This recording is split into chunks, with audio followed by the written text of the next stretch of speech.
Welcome to Riverdale. My name is Jonathan. On today's show, the president of Archie Comics stops by, Mr. Mike Pellerito.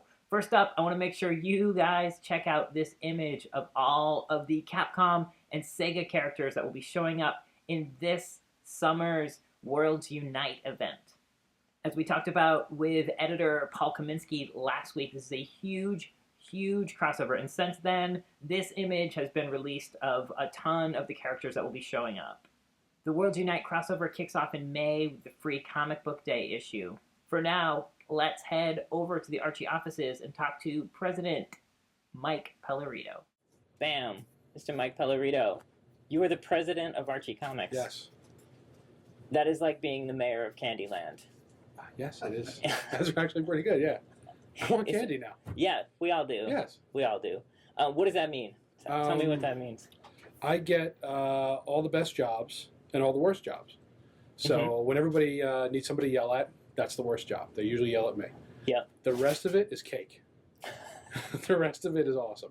The rest of it is working on comic books, stories, covers, working on licensing deals, working on distribution stuff. The rest of it's awesome. The rest of it is... So, yeah, just... Imagine everything that goes on here. I'm probably the one person who knows a little bit about everything. Yep. So I was there at New York Comic Con. You were talking about the new stories coming into the digests. Yes. And that was something that you were excited about. Is that something you're spearheading, or is that just something that you... Yeah, it's kind of gotten handed off because I've been getting a little too busy. So we got Carlos and Steve and Carlos's team of John and Isabel. And really, more than ever, the stories in the digest are taking on huge importance.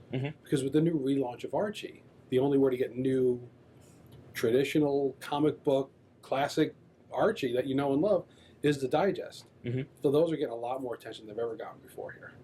That's awesome. Yeah. And we've already seen that. I love the Bill Galvin pet stories that he's doing. Well, that's we found a lot of stuff through digital research on with different. We have the Goji Riverdale Rescue game. Yep. And pets do really well. And Archie seems to do better when he gets dates with Betty on the cover. So we've been adding a lot of stuff like that in there. Yeah. Wait, so you've got all that hidden demographic information. Are there any? People vote with their dollar. They don't realize it. Yeah. Now I'm intrigued. Is there anything? I don't want you to give too much away, but we're going to give Jughead an extra point to his hat. We found out. Are you serious? I completely made that would be so great. We could actually make that a stupid publicity contest. Yeah. Yes, but the publicity guys just stare at me. Well, let's talk about what's coming up. You said that the new digest stories, the new 5-6 page stories, are going to have significance. In what way are they going to have? Well, that they're front and center. They're now carrying the torch for the 75 years of classic Archie look. So some people have come up with a couple of new ways to look at it. We'll probably talk more about that. I can't tell you too much about that. But the regular stories, it's really just a push to get funnier, sillier. Every book you read should be perfect if you're coming back to it for the millionth time. Or this is your first time. I got a crazy script on my desk today that Fernando, he's writing it. And they basically go to a junk shop, and anything that can go wrong went wrong. And it's really great. It's like 6 pages. It's just laughing. It's a really good story. So stuff like that's getting a lot better. That's amazing. And well, I think when you're writing an Archie story, one of the things I've said about Archie in the past is that you can't spoil an Archie story because it's not where you end up; it's how you get there. Yeah, you could even get the ending. You could walk into a room, tell someone the ending, and then the 6 pages going up to it can still be hysterical. Yeah. Why is that? Because they're just inherently funny characters.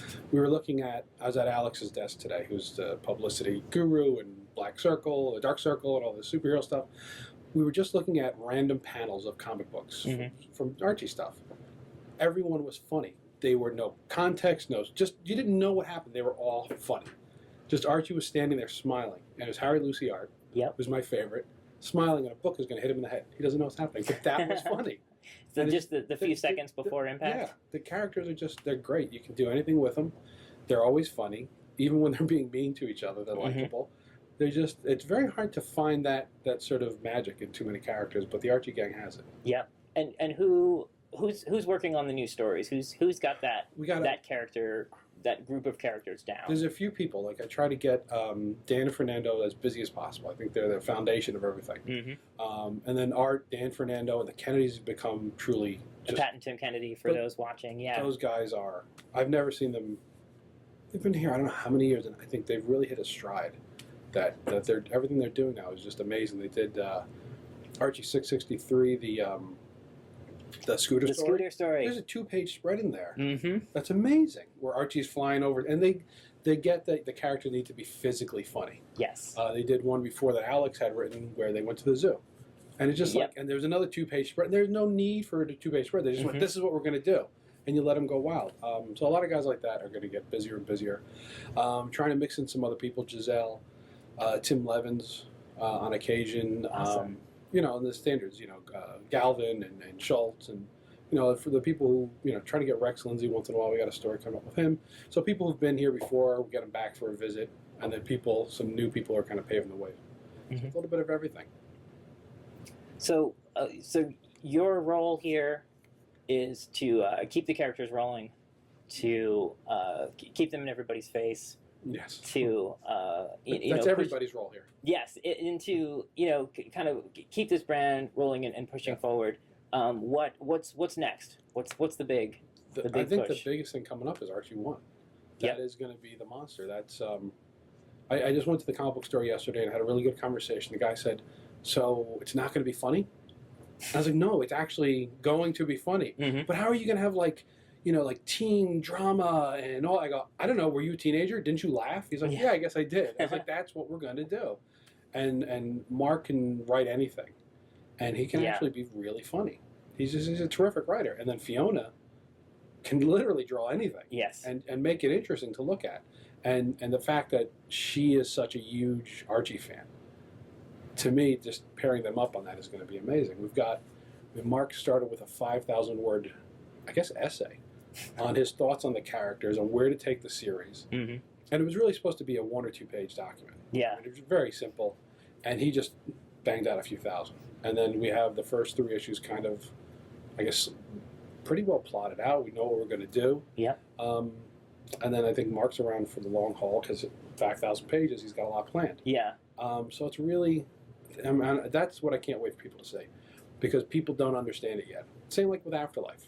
Mm-hmm. They didn't understand it at first. And then when they read it, oh, of course, they should have done this 20 years ago. It makes perfect sense. Mm-hmm. And that's again, it goes to the magic of the characters. So do you have, I feel like for every idea that's announced, for everything that happens, there's got to be hundreds of things that are in the background that are coming up. Yes, tons of, well, I mean, that's Goldwater. Yep. You got to meet him today. You talked to him for 5 minutes, and you realize that guy is just all energy, all the time. Shot of adrenaline when he came to the company. Let us do whatever the hell we wanted. Just crazy stuff. And, half the ideas that you see, they're his. The other half, he's taken and made better. So, I mean, that's the guy of guys right now. I don't think there's anyone like him in comic books, certainly no one that I've come across like it. So when you see 1 or 2 things clicking, we're lining up a bunch of other things too. Yep. So there's more Archie stuff definitely in that Mark and Fiona vein coming up. Awesome. Well, no better place to leave it there than with enthusiasm for the future. Big thanks to Mike Pellerito for taking some time to talk with us for this week's show. I want to remind you guys to check out this week's digital exclusive Betty and Veronica Sleepover Special. That'll be out this Friday, March the 6th. Please hit the subscribe button down below and leave a comment. And don't forget to head over to archiecomics.com and use the code word Archie to get 25% off your order. That's going to do it for this week. Thank you guys so much for watching. My name is Jonathan. You can catch me every week on the Riverdale podcast, the official Archie Comics podcast. Until then, I will see you soon, right here in lovely Riverdale, USA.